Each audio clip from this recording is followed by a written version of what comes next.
Hello friends, welcome back to my channel. I'm Kate. This is Diamond Painting and Dr. Pepper, and today I have a WIP and chat for you guys. I am recording this on my usual day, Saturday, but a little later than I usually start recording it, so I'm assuming this is gonna go up kind of late just because I might have time to record this, but I don't think I'll have time to edit it before I go to bed because it's already 2:43 a.m. I am working on Stargazing by Maddie Arts. It's a round kit and I have worked on it before, so nothing new. I'm using a tray from Munimade and a Diamond Art Club pen that I've been enjoying using lately. It has the twist-on screw-in tip, and I've been enjoying that. It's very sturdy. I like that. Go ahead and get started here. How was your week? I hope you guys have had a good one. Mine was very busy, and today was no exception.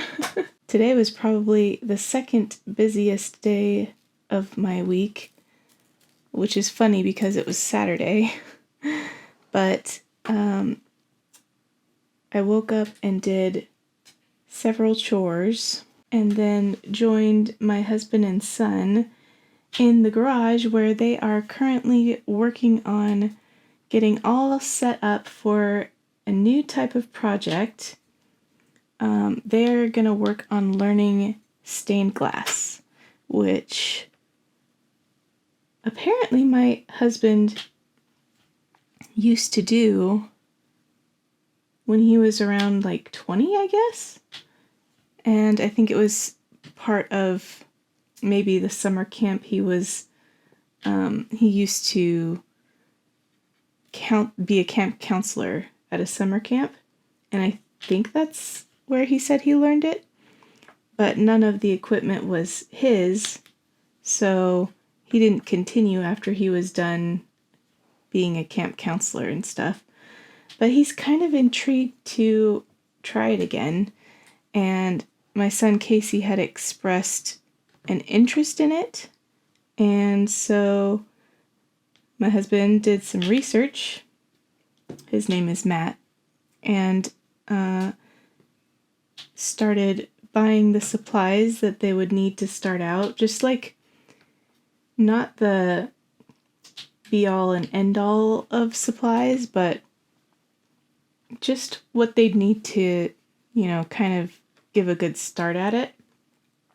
And then they've been working on their designs since yesterday, and they kept asking me to join in. And that was not something that I had ever seen myself doing, mostly because the idea of working with sharp pieces of glass kind of scares me quite a bit. I don't like, I've had glass injuries before and glass slivers, and it's not fun. So that was a little concerning for me, but also, it looks really cool, so I eventually gave in and did start working on a project of my own. So I've done a lot of that today. I got about half of my pieces cut out, so the way it works, as I'm learning, the way it works is you make your template, and in my case, I drew a scene. It's like a cabin by a lake with some mountains in the background, and it's surrounded by trees. Very simple, like simplified shapes, but still not probably as simple as I should have gone, because it's been a task getting these little shapes cut out. But anyway, so you draw your template, or you find one, and you print 2 copies of it.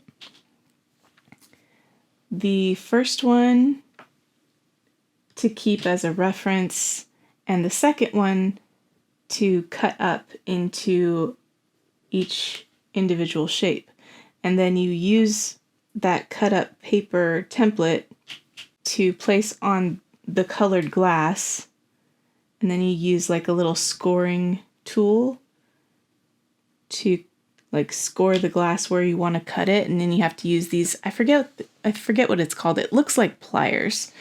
But they've got like a protective soft plastic over the tips, and they're rounded so that you can kind of just like snap the glass where it's been scored and not damage it, ideally.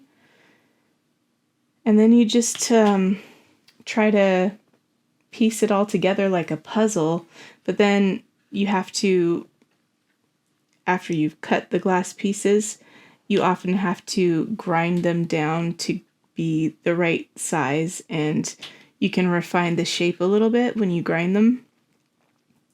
I haven't done any grinding yet because I'm still at the cutting out the shapes point, and I've gotten about half of my pieces cut out.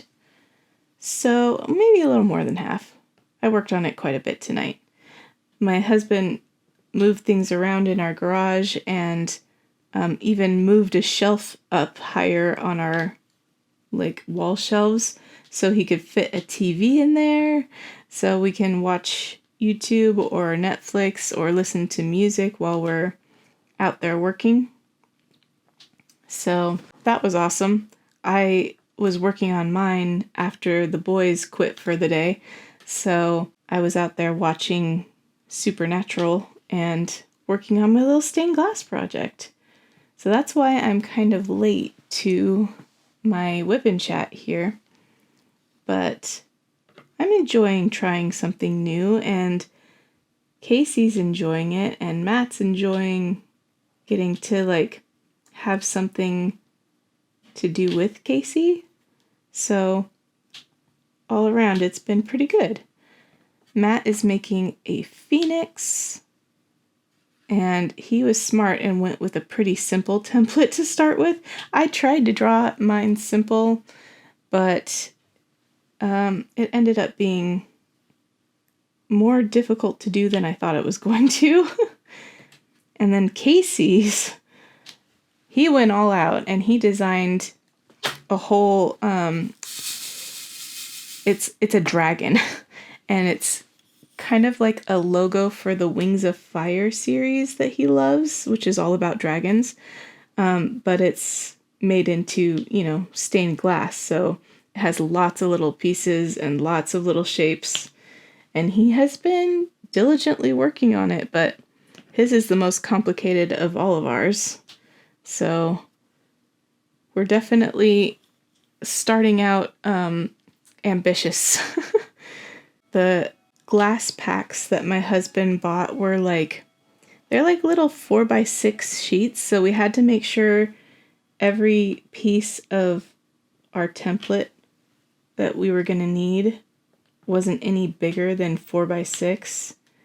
And not only that, but there's only like one sheet of each color, so we had to make sure that all the pieces of that color that we'd need could fit on that one 4x6 inch sheet. So that was another kind of difficult thing to do. So we'll see how it turns out. It's definitely a lot more finicky and a lot more stressful than like diamond painting is. So I'm not sure if it's something that I'll be able to do a lot of, because I already have, art as a hobby and diamond painting as a hobby, and every once in a while I like to play video games, and it's just one of those things where I don't know if I have time to add on another hobby, but it's also pretty cool, and the finished product, if I get it done right, I think could look really cool and could be really fun to do. So yeah, I mean, it's a worthwhile pursuit. I just don't know if I'll be able to keep it going after this one project, or I don't know. But I'm hoping the boys will continue to work on it because they're all excited about it, and it'd be nice to have something that Casey could enjoy doing that is a little bit more hands-on. Because right now he's into reading and he's into video games and stuff like that, but I'd love it if he had like an activity to work on that kept his hands busy a bit more. And also I love the thought of the two of them having that to work on together, you know, so that they're spending time together, and yeah. So we'll see how it goes. I'll keep you guys updated. But added to that today, we had to take a break to go mattress shopping, my husband and I, which is actually, it turned out to be more interesting and kind of fun than I thought it was going to. I thought it was going to be kind of like one of those things you have to do, but you don't really want to do. But we are having some family members come visit this month, which I mentioned in my last WIP and chat.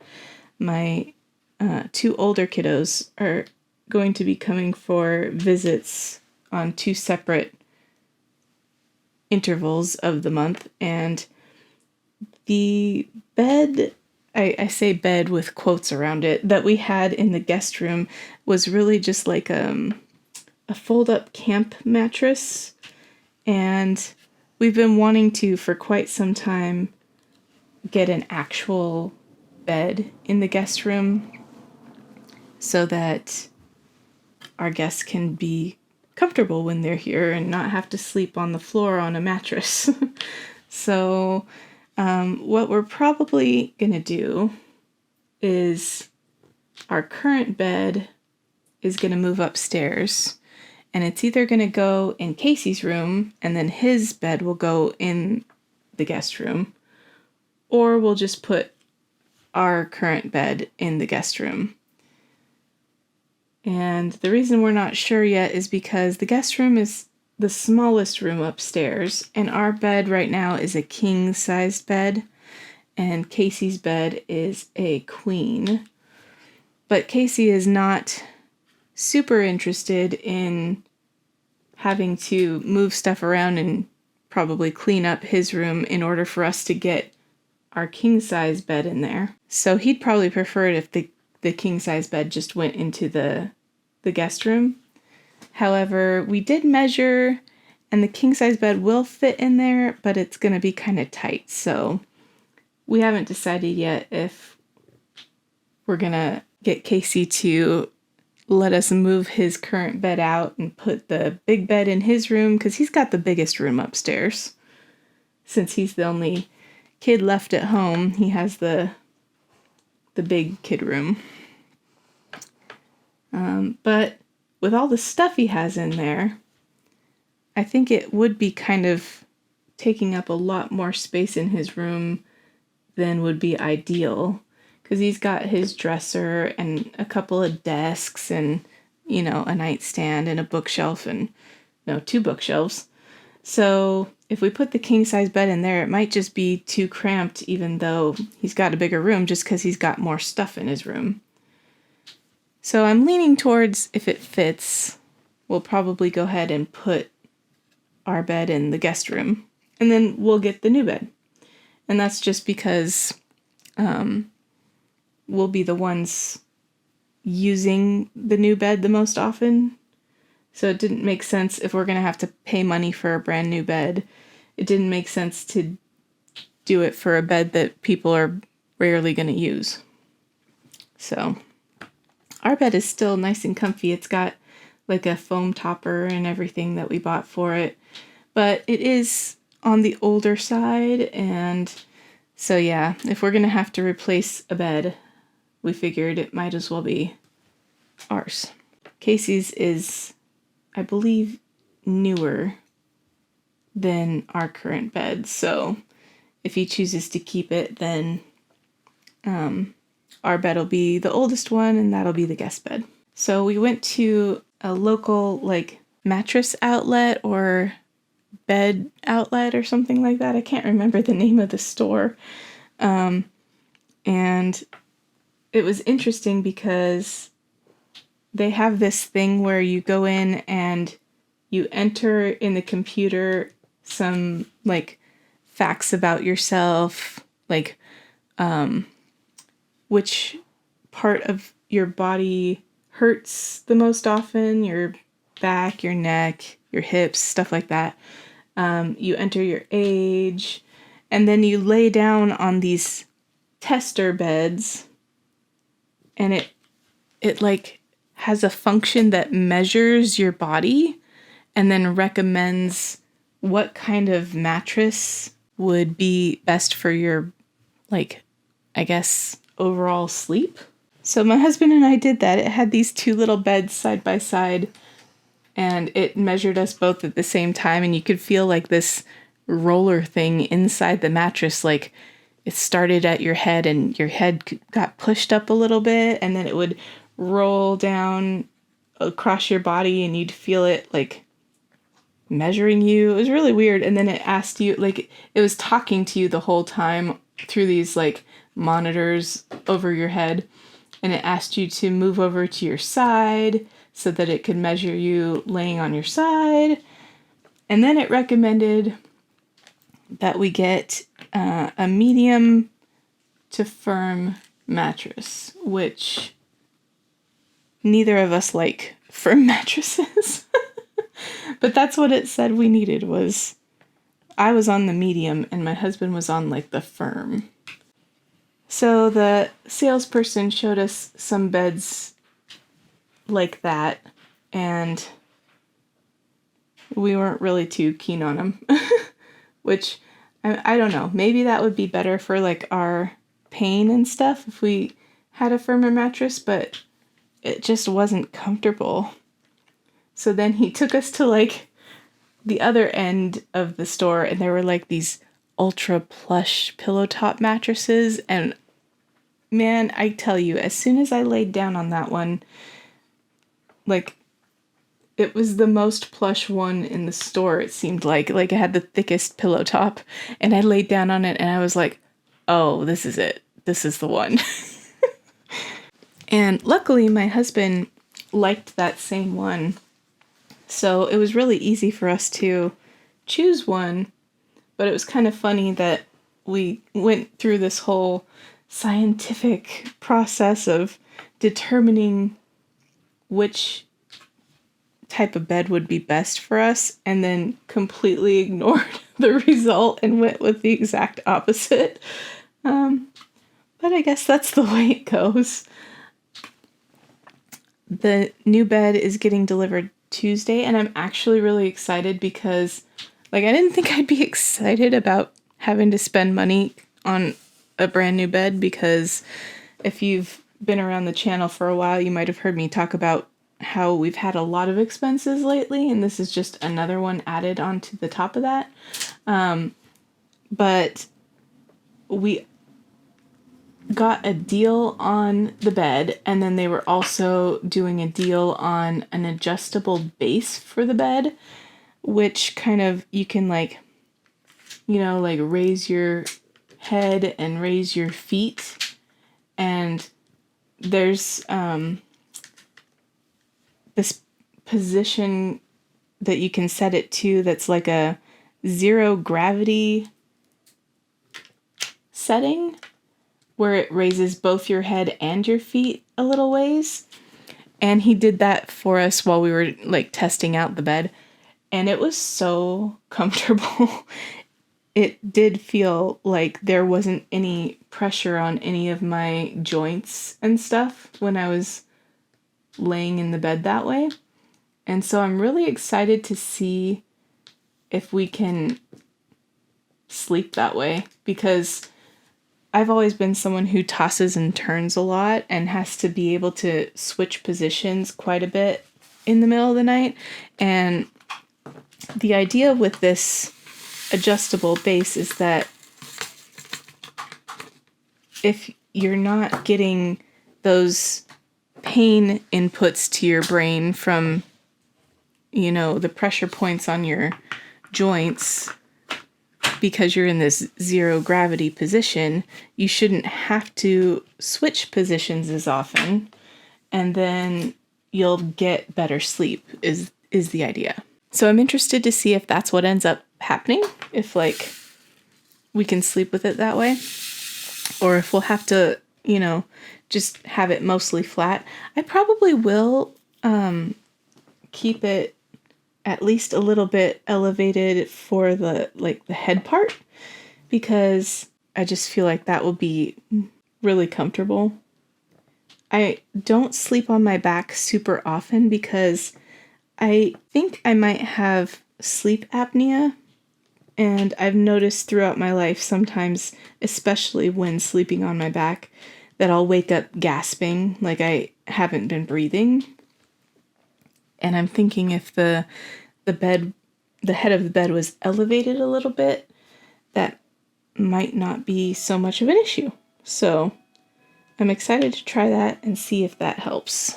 So that took up some of our time today. And then another thing that I did today was something I've never done before.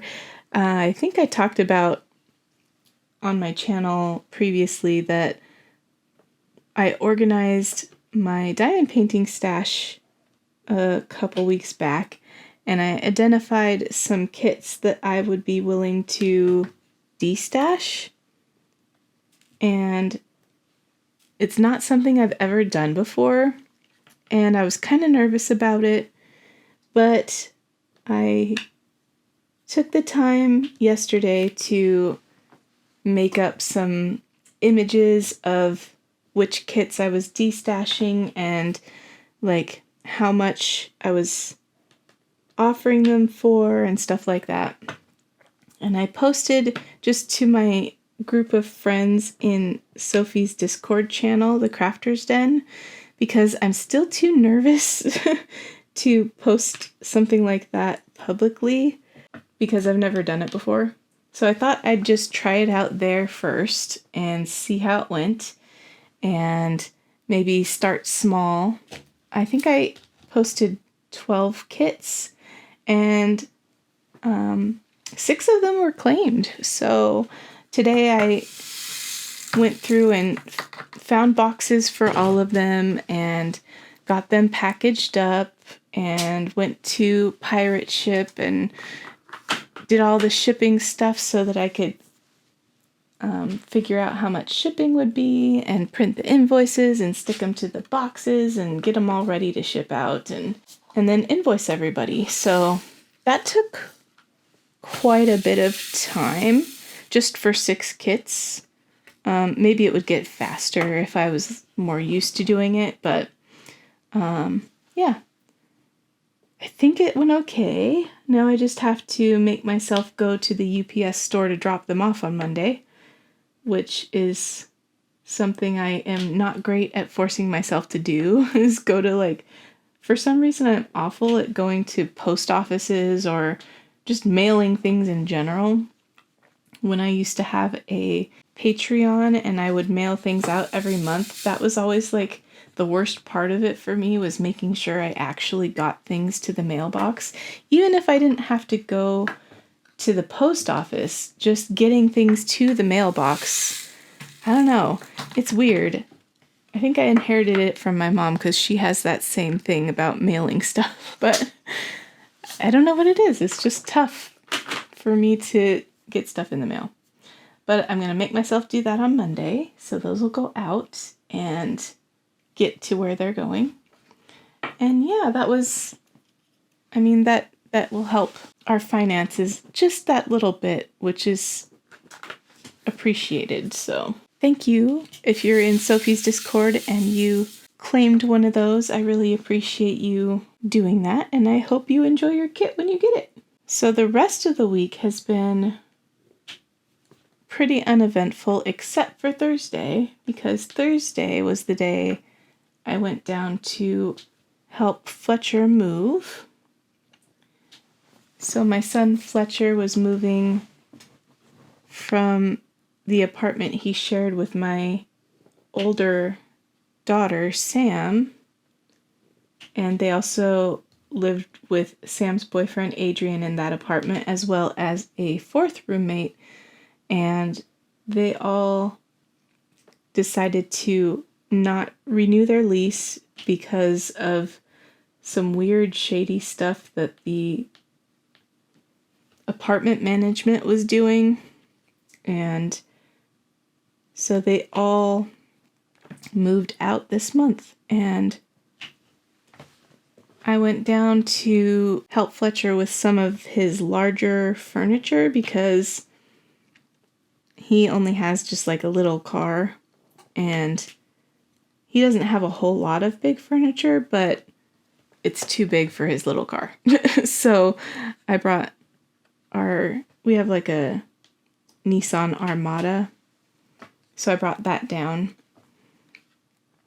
and Casey came with me, and we helped Fletcher get all of his stuff moved, and he also managed to score a free couch from, I think, like Facebook Marketplace, and it was local to him, so we were able to go pick that up when I was down there, and it was luckily not very heavy because Fletcher's new apartment is on the second floor, so we had to carry everything up a flight of stairs whenever we brought stuff over there. But everything went fine. I have this weird, irrational fear of moving day. Like, even if I'm not the one moving, if I'm helping someone move, or even if I know of loved ones moving, I get really nervous that someone's gonna get hurt, especially if it's on like a second floor where there's stairs involved. I always just get really nervous that something's gonna fall down the stairs and hurt somebody, or somebody's gonna fall down the stairs, or something's gonna land on someone's foot and break it, or I guess that's one way that my generalized anxiety decides to manifest, is specifically for when people are moving. It's so random. But everything went fine. Nobody got injured. And it was fun because Fletcher gave us all ice cream sundaes at the end of the day when we were done moving. Sam and Adrian came over to help with the moving once they were off work later in the day. And Fletcher's boyfriend Charlie was helping us all day. And so the four of us got most of the stuff done, but Sam and Adrian helped a lot once they were helping too. And Fletcher was so sweet. He got me some zero sugar Dr. Pepper for when I was helping, and then he also got like no sugar added ice cream for me, and he even found zero sugar chocolate syrup, which I didn't even know existed, and sugar-free Ready Whip. So that was really thoughtful of him, because I was prepared to like have some ice cream anyway and just do like a small amount, because I had done a lot of physical activity that day, so I figured it'd probably be fine. But I didn't even have to worry about it because Fletcher was so thoughtful and bought me a bunch of zero sugar stuff just specifically for me. So that was nice. And then for dinner we went to the Texas Roadhouse because it was cool. Fletcher's apartment gave him a coupon for moving in. It's like, welcome to the neighborhood. Go have a appetizer on us. So he had a coupon for Texas Roadhouse to like get a free appetizer. So we went there and we had a good time. I got to see Fletcher's cat, Cheerio, who I miss very much because he used to live here. And he remembered me, I think. And he's such a sweet boy. And he likes to bite me. But, you know, love bites. He remembers when we used to play and he used to get on his back and like grab my hand with his paws and give it little nips. Apparently he is not adjusting too well to the move, but I'm hoping he'll get used to it pretty soon. He's moved, let's see, this is his third move in like 2 years, so poor guy has had to move around a lot, but you'd think that would make him figure out how to get used to it a little better, but maybe it just scarred him for life, I don't know. So I mentioned that I was watching Supernatural while I did my stained glass. I think I talked about last week how I was gonna maybe find a good reaction channel to watch since I've been into that lately, and just catch up on Supernatural that way, because I've watched it all before up till like a certain point, and I want to get back to that point and finally finish it. So I thought a good way to do that might be to watch a reaction channel, because we'd get through the episodes quicker. They don't show every bit of all the episodes. And so I tried out several of those over this week, and unfortunately, I just kept getting annoyed that they weren't showing enough of the original episode. Like, I was like, stop talking, I can't hear what's happening in the episode. Wait, what happened between that point and this point? I can't keep up because too much is getting like cut out. So I was like, okay, maybe I just need to actually watch the show again. I think it's been too long since I've seen it, and I don't remember the episodes enough to be able to make the connections between what they've shown and what they haven't in those reaction videos. So I started watching from season 1 again, and I'm enjoying it. I'm on like episode 6 or 7, I think. And I had enjoyed it the first time I watched it too. I can't remember. I think there was a part in the season I was in that it just got really kind of weird. And my friend Katie let me know that that's a part that is kind of weird, but if you can push through it, then the rest gets more back to normal, which I didn't know at the time that I stopped watching. So now that I know that, I think I'll be able to just kind of get through that part where I stopped and move on and finish the series. And I can't remember exactly where that point was now, but I'm sure I'll figure it out.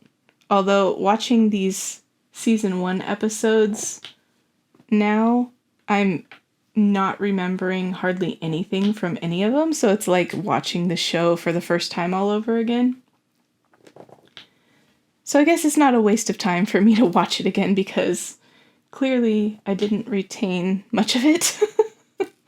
Other than Supernatural, I did also finish the first of the 3 parts of the graphic novel that has been produced as a graphic audio production of White Sands by Brandon Sanderson. I think I talked about that last week too, that I was starting that. And I did manage to finish the first one, even though I still had trouble kind of following it because of all the sounds in the background of that graphic audio production. They do a lot of background noise, and my brain just is not very good at separating the speaking from the background noises.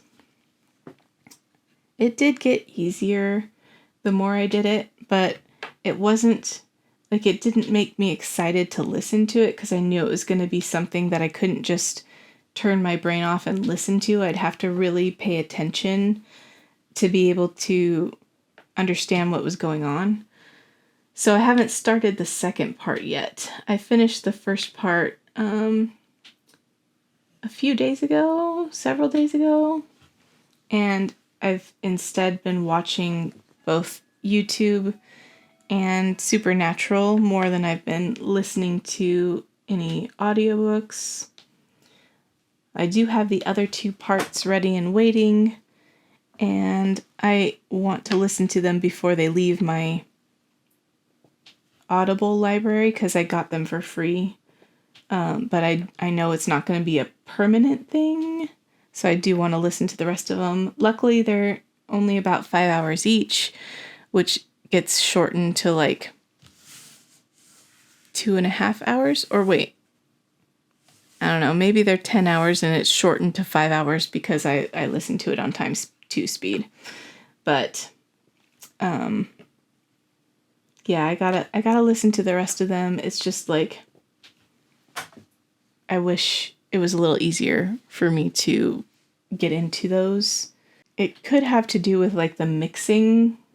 Like maybe the sound effects are too loud compared to the voices, and that's why I have trouble. But whatever it is, I just don't think those graphic audio things are for me. So that's unfortunate, because it would be cool, I think. It is cool what they've done. Like, I love that there's a whole cast that voices each character and stuff. And they've put so much work into it, and all the sound effects are really cool. I just don't have an easy time listening to it, unfortunately. But I did purchase, Audible was having a sale, and I purchased a book that I have been eyeing called The Will of the Many by James Islington. And so I have that to listen to at some point because it was like 86% off. So I love it when Audible does sales like that, and I don't have to use the credits that I'm stockpiling, and I can just pay like $5 for an audiobook that I'll read sometime in the future. I have a couple of them stockpiled for that I can read when I'm not, in the middle of a series or don't have something else on my TBR that I need to read right then. Don't know when that's going to happen, but I've got a lot of things on my list I want to read. But so that's where reading is at. And then I've been watching a lot of art videos on YouTube lately, along with diamond painting ones that I usually watch. But I discovered 2 artists' channels recently that they're both fairly small channels. So I'm really glad that the YouTube algorithm suggested them to me, because they have amazing art, and the vibes of their videos are just so calming and fun to watch. One of them is called Kit Faced. I'll link these in my description. But she draws the cutest animals I have ever seen. They're so adorable. She's only got like 380 something subscribers, I think, on her YouTube, and it's a literal crime because her art is so amazing. And it's so fun to watch her make art on her channel. She doesn't post too often. I think she's starting to post more often now after she had like a break, because she had a baby, it sounds like. But really enjoying watching her videos. And then the other one is Scar Rose Studios, and she posts vlogs and paints a lot with both like gouache and digital art and stuff like that. And she has 2 cats named Goose and Chicken, which I just love so much. And then she has it looks like a puggle, like a pug/beagle, but she's black, and her name is Cersei. But she also sometimes calls her Gherkin, which I think is her nickname. And it's adorable. She is so cute. So I really have, like, I went back and to the beginnings of both of their channels and literally watched all their videos because I loved them so much, and now I have to wait for them to put out more videos. But yeah, I will link both their channels below if you guys like watching art videos. I know that the art world and the diamond painting world often overlap, so I'll put that down there for those of you that are interested. Speaking of the diamond painting world, did you guys buy anything from the Diamond Art Club releases this weekend? I purchased the new artist, I think she's a new artist called Ressa Art, and her artwork, the herbarium, is so gorgeous. It reminds me of like Art Nouveau, but kind of more, I don't know, textured? Something about it just really speaks to me. So I purchased the herbarium, and that was the only one I got today. But man, I have been adding a lot of stuff to my wish list lately. So I'm hoping to go back and pick some of those up at a later date when I'm not trying to be so careful with money because of all these purchases we keep having to make. But yeah, I couldn't resist that one. I'm also eyeing those mini dazzles that came out this week. I was good and didn't get any of those, but they're tempting me. The drinks one, oh my gosh, it's so freaking cute. Oh, and that's another thing that I wanted to touch on was the new collectible that Diamond Art Club is coming out with. Some people have started getting it already in their restock kits. It hasn't started coming in the new releases yet, but I'm pretty sure that's going to be happening quite soon. And eventually all kits will have it. It's just, it's going to be a rollout thing. So, but anyway, it's called Treasure Quest cards. And basically they're like trading cards. And it's got 4 different levels of rarity. So I think it's bronze, silver, gold, and then black are the rarity levels that it's possible to get. And on the backs of the trading cards, you get a scratch-off code that can be combined with other Treasure Quest cards to get a like a discount. I don't know how it all works yet, and Diamond Art Club hasn't put out like the statement about it yet to talk more about how it all works. So this is just what everybody knows right now. And I am so excited to start collecting these cards. On the front is an image of the kit that you bought. So the Treasure Quest card that you get will correspond to the kit you purchase. And I think it'd be really fun to like trade for different ones. Like if someone purchased a restock of a kit that you had already purchased a while ago, so you don't have the Treasure Quest card, but it's like your favorite artist or something, then maybe they would offer it up for trade and you could trade a card that maybe you don't want as much. Yeah, I just think it would be fun to do some trading. And I think they would be easy to mail because they could just go in a regular envelope. So that part would be fun, I think. But even if I don't trade them, even if I just hoard them, they're so pretty. They've got like an iridescent shimmer on the front side and really pretty foil borders and stuff like that. So I'm just really excited. I think it'll be fun. I haven't collected cards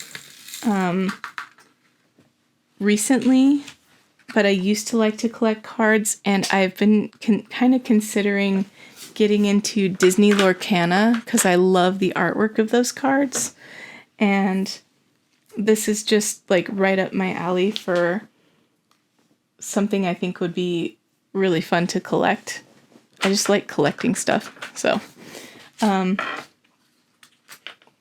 I realize it's not going to be everybody's thing, but maybe the people who aren't interested in collecting could offer theirs up for trade, you know. And if nothing else, they could turn them in for the whatever reward, you know, for the scratch off. So yeah, I hope people like them. I know a lot of people miss the cover minders and stuff, but luckily there are places online where it's easy to find those for really decent prices because they're just little cheapies. Same with washi tape, you know. So I like that this is a unique collectible that's directly related to the kit that you're buying. And I also love the rarity aspect of it and the surprise of, you know, which rarity you're going to get for each card that you open. I'm excited. But yeah, guys, I think that is all that I have to update you for this week. But yeah, guys, I think that's all I have to update you on for this week. I'm going to go ahead and talk about yay or nay now. And last week I asked, do you enjoy thrill rides like roller coasters? And we were a bit more split this week. We had 9 people say yay and 4 people said nay. So the yays still have it this week, but it was closer than it has been about some other questions in the past. Madeline says, yes, I love roller coasters. I live in the Midwest, so every year I used to go to Six Flags, St. Louis, and every time I'll always do a coaster that I've never been on before. I'm going twice this year. My first trip was June 10th, and I did 3 coasters for my first time. Only have one that I hate, but the other 2 I loved so much. My second trip there is going to be on October 26th, and getting back on those 2 coasters that I loved doing almost 2 months ago. That sounds like so much fun. I've only been to Six Flags one time, and it was when I was like, I want to say 14, somewhere around there. So I don't remember too much about it, but I remember having a good time. The Sea of Diamonds says, absolutely love roller coasters, which is really funny because I'm afraid of heights. I haven't gone to Six Flags yet, but it's on my bucket list. Yeah, that is kind of interesting that you have a fear of heights, but you still love roller coasters. I guess you're not up high for that long. Mystic Rain says, yay on roller coasters. I lived in Utah where they have Lagoon. They would have a new ride every few years and I love going. I've also taken my kids to Disneyland and Disney World, and they also go on all the rides. I'm kind of an adrenaline junkie. That's so much fun. I've never heard of Lagoon, but I assume that that's a like an amusement park, a theme park in Utah. Sounds interesting. I'll have to look that up. Diane Hamilton says, yay when I was young, now nay because I'm old. Yeah, I feel like after a certain point, it's probably different to go on rides like that when you're older and your body's a little bit more prone to, I don't know, getting injured by a lot of quick motion like tends to happen on those kind of rides. I wonder how long I'll be able to go on rides before that starts being a problem for me. Dragonwing Diamond says, nay, I hate roller coasters. I've only been on one, and I only went on it as support to my nephew who was scared. Oh, that was so nice of you to, like, do it even though you knew you didn't want to, and you were probably scared. But I'm sure having you on there made him a lot braver. So that was really nice. As for me, myself, I love thrill rides. Although I am too chicken to go on certain ones. But most of the time I'll make myself go on most any that I come across. There's one in Disney World that's like, I think it's the fastest roller coaster. It goes like Mach 4 or something like that. It's the Aerosmith one. I could be getting the details wrong, but That's fun. It goes very fast. And I enjoyed that one. And my favorite one at Disney World is the Tower of Terror. And so that one's pretty scary for a lot of people, but I absolutely love it. As for this week's question, do you guys like to collect things? Or alternately, is there something that you were known for collecting at any point in your life? So yay if you like to collect things, or if you collected a particular kind of thing at any point, and nay if you're just not a collector. Let me know down below, and thank you so much for being here and hanging out with me while I worked on this section of my kit. I hope you enjoyed, and I will DAC you in the next video. Bye everybody.